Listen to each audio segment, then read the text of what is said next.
महाराष्ट्र राज्यातील अहेरी विधानसभा क्षेत्रामध्ये आणि हे विधानसभा क्षेत्र नैसर्गिक आणि खनिज संपत्तीने नटलेलं हे विधानसभा क्षेत्र आहे. गेल्या अनेक वर्षापासून या विधानसभा क्षेत्रामध्येच नव्हे तर संपूर्ण गडचिरोली जिल्ह्यामध्ये ज्यांचं नाव संपूर्ण महाराष्ट्रामध्ये घेतलं जातं असे या विधानसभा क्षेत्राचे अधिकृत महायुतीचे अधिकृत उमेदवार डॉक्टर धर्मराव बाबा आत्राम आपल्या सोबत आहेत. आज विशेष मुलाखतीमध्ये आपण त्यांच्याकडनं काही प्रश्नांची उत्तरे जाणून घेणार आहोत, कारण लाईव्ह चंद्रपूर जनसामान्यांमध्ये जाऊन जनसामान्यांचे प्रश्न नेत्यांपुढे नेण्याचं काम करतायत. बाबा नमस्कार. एकंदरीत महाराष्ट्रामध्ये निवडणूक होऊ घातलेली आहे आणि या अहेरी विधानसभा क्षेत्राकडे सगळ्यांचं लक्ष लागलेलं आहे. काय सांगाल, काय आव्हानं आहेत किंवा काय मुळात समस्या आहेत जनतेच्या? आव्हान म्हणजे लोकांना इथे 4 मुद्द्यावर मी आता इलेक्शन मध्ये लढण्याची तयारी केलेला आहे. एक तर महत्वाचं म्हणजे सिंचनाचा सोय आपल्याला करायचं. दुसरं म्हणजे सिंचनामध्ये म्हणजे वेगवेगळे कामं आणि शिक्षणामध्ये सुद्धा आपण काम करायचं आपण ठरवलं, ज्याच्या माध्यमातून शिक्षणामध्ये चांगलं व्यवस्थित आपल्याला इंग्लिश मीडियम स्कूल्स आपल्याला करता आला का हे आपण करायच्या दृष्टिकोनातून आपण प्रयत्न करत आहोत.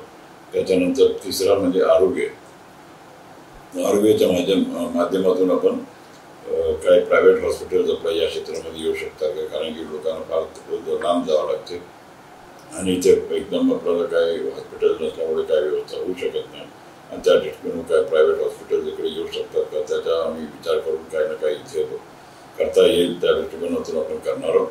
आणि चौथा म्हणजे रोजगारच्या दृष्टीने इथे आपल्याकडे भरपूर प्रमाणामध्ये संपत्ती आहे आणि त्या दृष्टीने आपल्याला लोखंड भरपूर आहे, आपला खनिज संपत्ती आणि त्याच्यामध्ये सिमेंटचे सुद्धा इथे लोक येत आहेत, म्हणजे कारखाने येणार आहेत आणि 2 कारखाने ज्याचे सिमेंटच्या कारखान्यापासून इथे येणार आहेत, म्हणजे अदानी ग्रुप आणि सिमेंटचा कारखाना करता ॲप्लिकेशन वगैरे त्यांनी केलेलं आहे, म्हणजे खदानी करतात ते सुद्धा लोकांना होईल.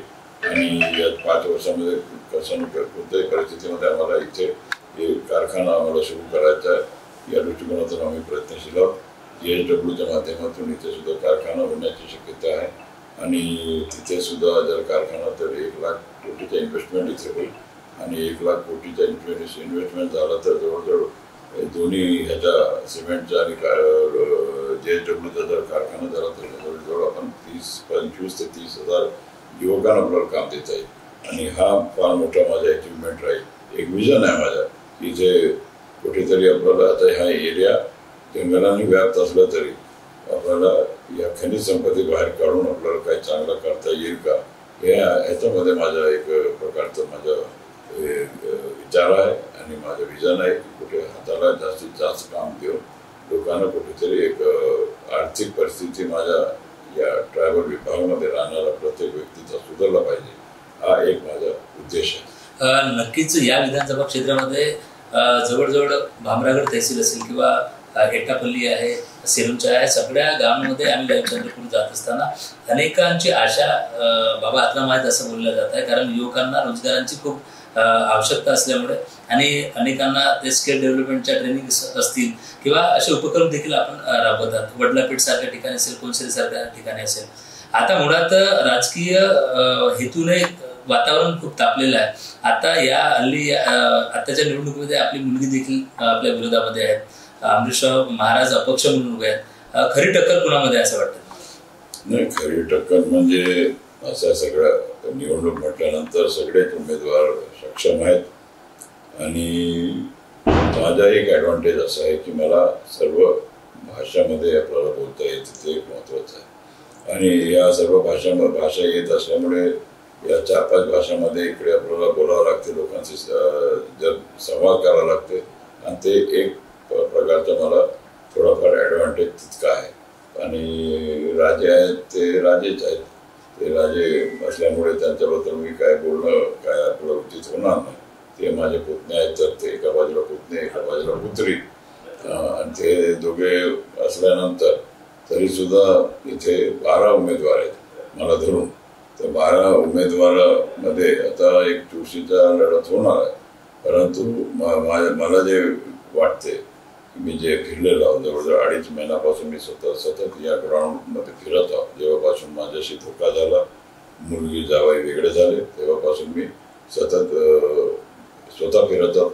जे कॉन्टॅक्ट जरा थोडा लोकांशी सुटला होता, मग ते मुलगी आहे म्हणून मी त्यांच्याकडे सगळं जबाबदारी दिलं होतं आणि त्यामुळे मी या आशेवर होतं की सगळे माझ्यासोबत राहतील. परंतु वेळेवर धोका झाल्यामुळे 2.5 महिन्यापासून मी सतत फिरत आहोत आणि 1,62,000 लोकांशी माझा संवाद झालेला आहे. लोकांचा 1 to 1 माझा हे संवाद झाल्यामुळे आता लोकांना एक प्रकारचा विश्वास वाटत आहे की कुठेतरी आपल्याला या माणसाकडून आपल्या अपेक्षा पूर्ण होऊ शकतात आणि सगळे तरुण सुद्धा माझ्यासोबत आकर्षित झालेले आहेत. लाडली बहिणा योजना, लाडला भाऊ, लाडला शेतकरी हा महत्त्वाचा आमचा योजना आहे. आणि जे 60 वर्षाचे वर जे वयोवृद्ध आहेत त्यांच्याकरता सुद्धा आपण योजना 1500 आणि जे आपण देत आहोत हे सगळे आता आपल्याकडे येत आहेत आणि लोकांचा सुद्धा चांगला प्रतिसाद आहे. आणि मला वाटते की 1 लाखापेक्षा जास्त फरक 1 लाख मताच्या फरकाने आपण येणार असं मला असं वाटते 100%. आणि मुलगी जे आहे हे 4 किंवा 5व्या नंबर करता कॉम्पिटिशनमध्ये आहे. नक्कीच बाबा, आम्ही अहेरी विधानसभा क्षेत्रामध्ये फिरताना अनेकांची पण जनसामान्यांची आम्ही चर्चा करतो, पण काही विषयाला घेऊन खूप मोठ्या प्रमाणात चर्चा सुरू आहे. त्यात राजे म्हणतात झुकेगा निसाला आणि आपल्याला बाहुबली म्हणून कट्टप्पाने बाहुबलीला कोणी मारलं असा प्रश्न आहे. आपल्याला काय वाटतं याच्यामध्ये? आपण लोकशाहीच्या माध्यमातून लोकांच्या अदालतामध्ये आपण काय पिक्चरचं ऍक्टिंग करत नाही. बाहुबली आणि हे आपला हे साला बिला मला काय समजत नाही अशा प्रकारचा शब्द सुद्धा मी कधी माझ्या आयुष्यामध्ये वापरला नाही. आणि त्या दृष्टीने हे अशा प्रकारचा शब्द न वापरणारा व्यक्ती आहे. आणि हे सगळं त्यांना राजाला शोभा देते असा शब्द वापरणं. आणि मी जेव्हा 52 वर्ष या क्षेत्रामध्ये काम करत आहोत, काहीतरी आपण कोणाबद्दल कसं बोलायचं, कोणाला काय टिप्पणी करायचं याच्यापेक्षा वाईट आपल्याला बोलता येत, पण आम्ही कधी बोलत नाही. आणि त्या दृष्टीने लोक माझ्याकडे आकर्षित होतात की या व्यक्ती काहीतरी स्टँडर्ड असला पाहिजे. असं इतकं चिल्लर काम मी करू शकत नाही. आणि हे सगळं पिक्चरचं नाव देणे, कोणाला पिक्चरचा काहीतरी ॲक्टिंग करून दाखवणे ते मला माहीत असतं. तर मी दिडोंका जे राजा काढला त्याच्यामध्ये ह्याला काहीतरी भूमिका दिला असता. हे जे कट्टाप्पा असो की काहीतरी ते तुम्ही सांगितलं सारखं त्याला मला इतका चांगला ॲक्टिंग असला आहेत ॲक्टर आहेत म्हणून मला माहीत झालं असतं तर त्या माझा रोल त्यानंच करायला लावला असतं. परंतु ते त्याच्या लायकीचंही नाही. नक्कीच बाबा, शेवट या विशेष मुलाखतीच्या शेवट एक प्रश्न विचारायचा वाटतो की आता अगदी काही 2-4 दिवसांमध्ये 20 तारखेला मतदान आहे. एकंदरीत क्षेत्रफळाच्या दृष्टीने अहेरी विधानसभा क्षेत्र खूप मोठं आहे. मग मतदारांसाठी बूथपर्यंत किंवा कारण त्याची वेळेची मर्यादा देखील आहे, कारण नक्षलबहुल क्षेत्र म्हणून ओळखलं जातं. या सगळ्या एकंदरीत कसं काय उपाययोजना आणि शेवट मतदारांना काय आपण आवाहन करणार आहात? सगळं मतदारांना मी इतकंच आवाहन करतो की वेळ कमी असला तरी आपण 100% मतदारांनी येऊन मतदान केलं पाहिजे. ते तुमचा जे काय निर्णय आहे ते तुमच्यावर आहे कोणाला निवडून द्यायचं. मी कारण की ह्याच्यामधून काही मी दुरुपयोग करू शकत नाही. परंतु 100% आपण राष्ट्रहिताकरता आणि आपला राज्यहिताकरता सगळ्यांनी मतदान करून आपला जे उमेदवार असेल लायकीचा त्याला पसंत करून आपण सगळ्यांनी मतदान केलं पाहिजे. 100% आला पाहिजे. ठीक आहे, थोडाफार आम्हाला इकडे नक्षलग्रस्त भाग असल्यामुळे आम्हाला वेळ कमी मिळत आहे. कुठे कुठे 7-8 सुद्धा संध्याकाळी वाजून जातात तरी सुद्धा वोटिंग चालू राहते. हरकत नाही. परंतु एक आम्हाला सवय झालेलं आहे की लोकांना सकाळी येऊन मतदान करतात, 3 वाजेपर्यंत सगळं संपते आणि सगळे बॅलेट बॉक्सेस सेफली इथे आला पाहिजे. पोलीसवाल्यांना हा फार मोठा आणि कर्मचारी जे काम करतात त्या क्षेत्रामध्ये इंटिरियर भागामध्ये ते सगळे जाऊन येणं सेफ्टी हा सर्वप्रथम ते महत्त्वाचं आहे. आणि त्या दृष्टिकोनातून आमचं एकच मत आहे की सगळ्यांनी मतदान करावं आणि या लोकशाही सोबत आपण सगळ्यांनी चाललं पाहिजे असं प्रकारचं सगळ्यांना आवाहन करतो.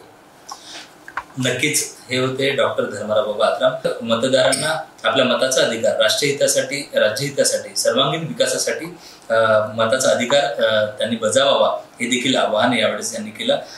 संबंधित गेल्या अनेक वर्षापासून इथल्या क्षेत्राचा विकास करताना जनसामान्यांमधला जो संवाद होता तो कुठेतरी थांबला होता. आता मात्र ते स्वतः 1.5 लाखाहून अधिक मतदारांना स्वतः भेटले आहेत, त्यांच्या संपर्कामध्ये आहेत आणि ही लढाई नक्कीच या मैदानामध्ये आहेत आणि स्वतः पुत्री 4थ्या क्रमांकावर राहणार असं देखील भाकीत यांनी केलेलं आहे. आपण असंच भेटत राहणार आहोत आणि जनसामान्यांचे प्रश्न आपण घेत राहणार. मी नितेश डोंगरे.